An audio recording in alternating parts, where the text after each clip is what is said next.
Hello, it's 6 o'clock GMT. Good morning. Welcome to the Star Breakfast News.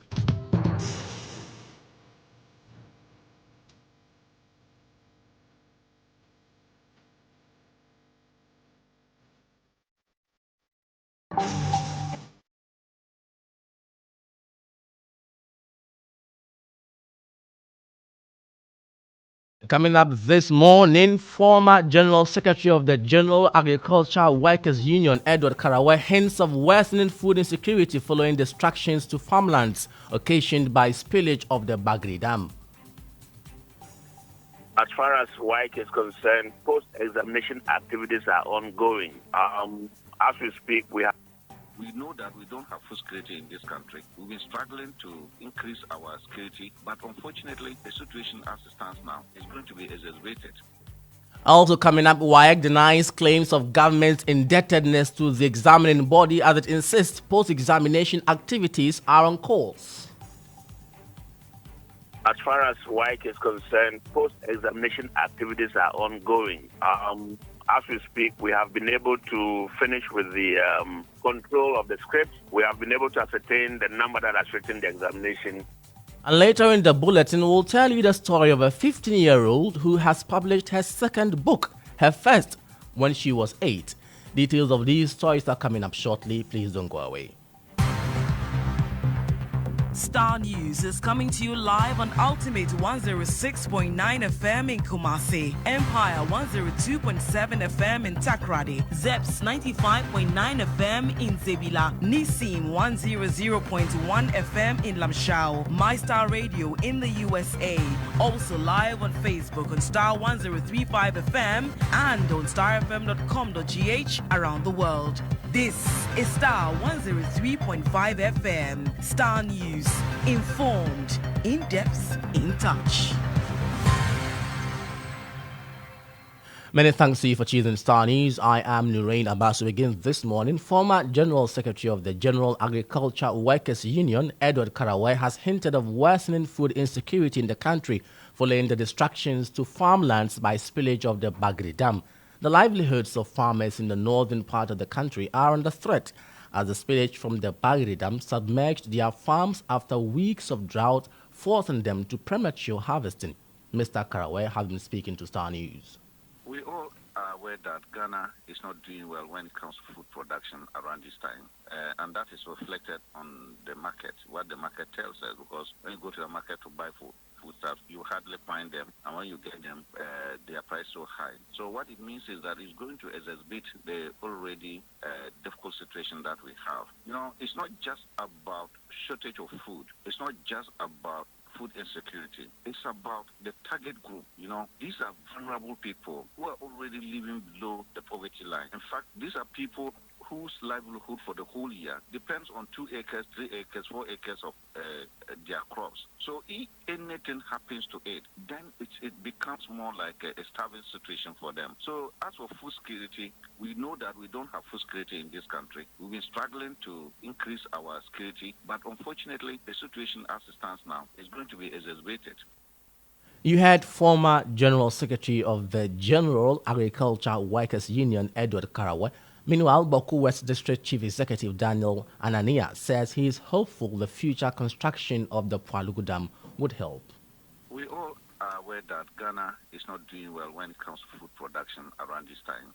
And that is reflected on the market, what the market tells us. Because when you go to the market to buy foodstuffs, you hardly find them. And when you get them, they are priced so high. So what it means is that it's going to exacerbate the already difficult situation that we have. You know, it's not just about shortage of food. It's not just about food insecurity. It's about the target group, you know. You heard Boku West District Chief Executive Daniel Anania speaking to Star News. Away from that, the West Africa Examination Council has denied claims that government is indebted to the examining body. This follows claims by the minority that WIC is unable to mark scripts of candidates of the just-ended Basic Education Certificate examination due to that indebtedness.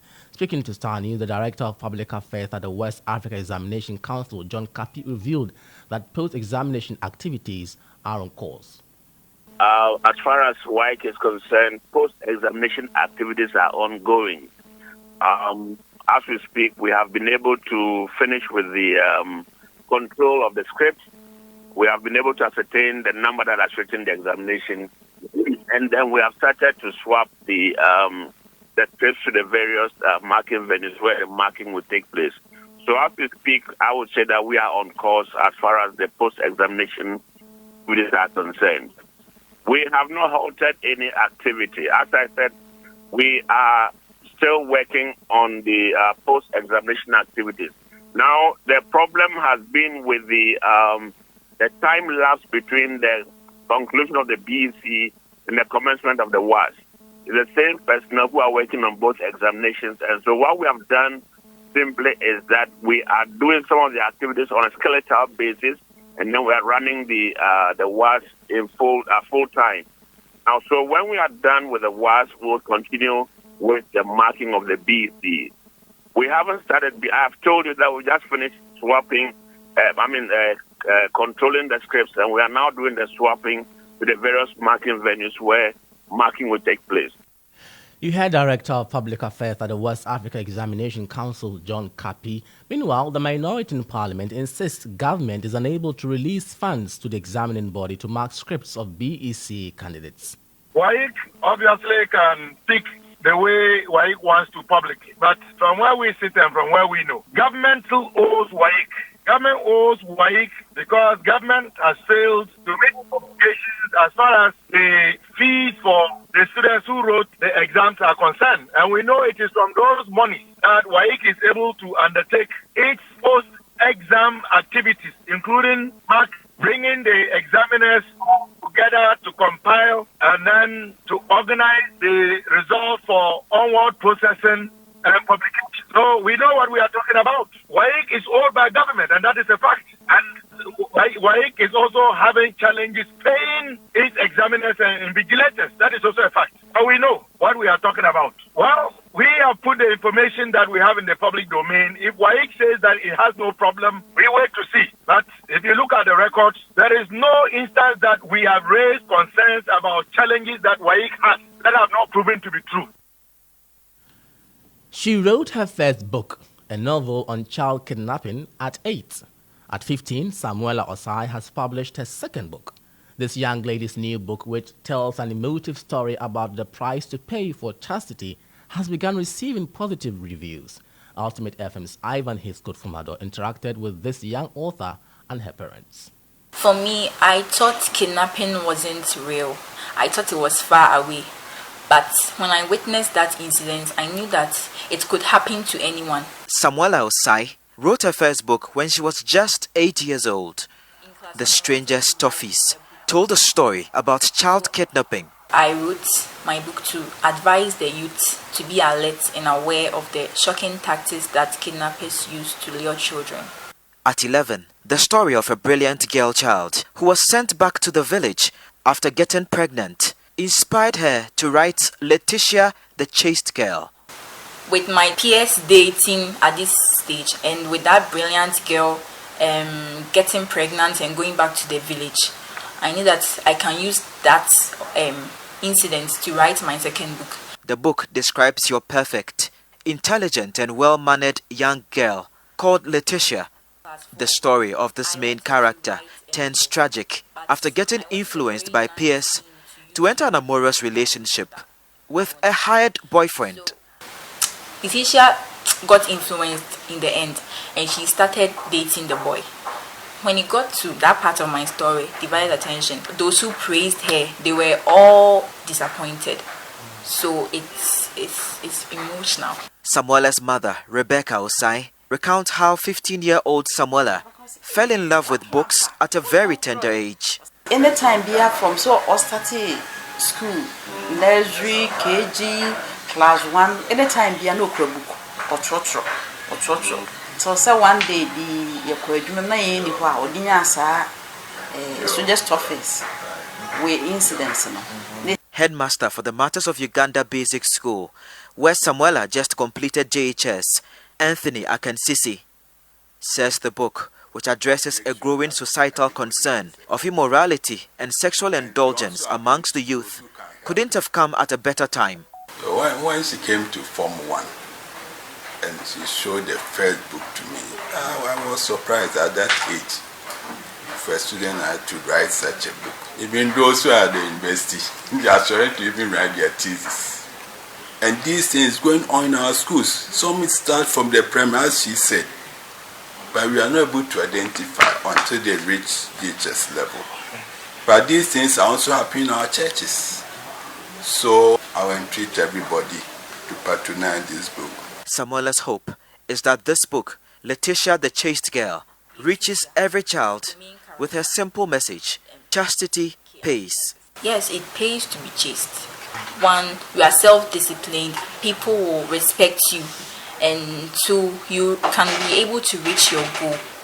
And 3, you won't lose your beauty as a girl, because once you get pregnant at this age, you will be frustrated. The 174-page book has already received commendable reviews, as Samuela looks forward for support to propagate its content in all schools. For Star News, Ivan Heathcote-Fumado, Ultimate FM, Kumasi.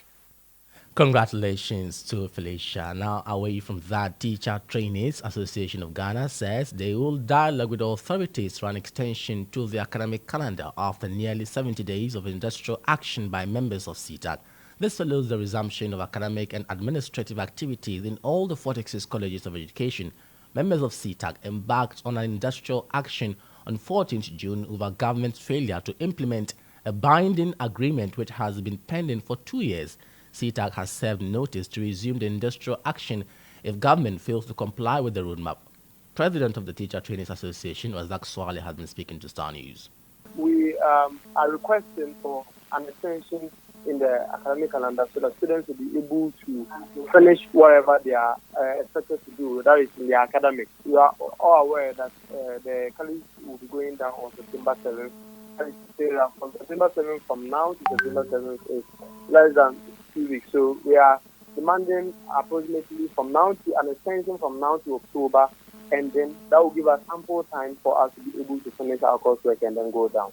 Do you think it is too early to be making such demands? I mean, you're not too sure how the academic calendar looks like at the moment. So don't you think it is too early to be making such demands? For now, it is not too early because the urgency of the issue is quite worrying, because the strike has taken a vast amount of time for the semester, leaving us with only about 2 weeks for us to go down. And we have not written any examination yet. So it is prudent that we get the timeline of the academic calendar so that when students are in school, we would also be able to know when we will be writing examination and when we will be vacating. This is where we end the breakfast news this morning. When you log on to starfm.com.gh, you'll find more news updates there. I am Nurein. Abass, many thanks for your company. Next, we have Jones and Nanama on the sports segment. Do have a great day.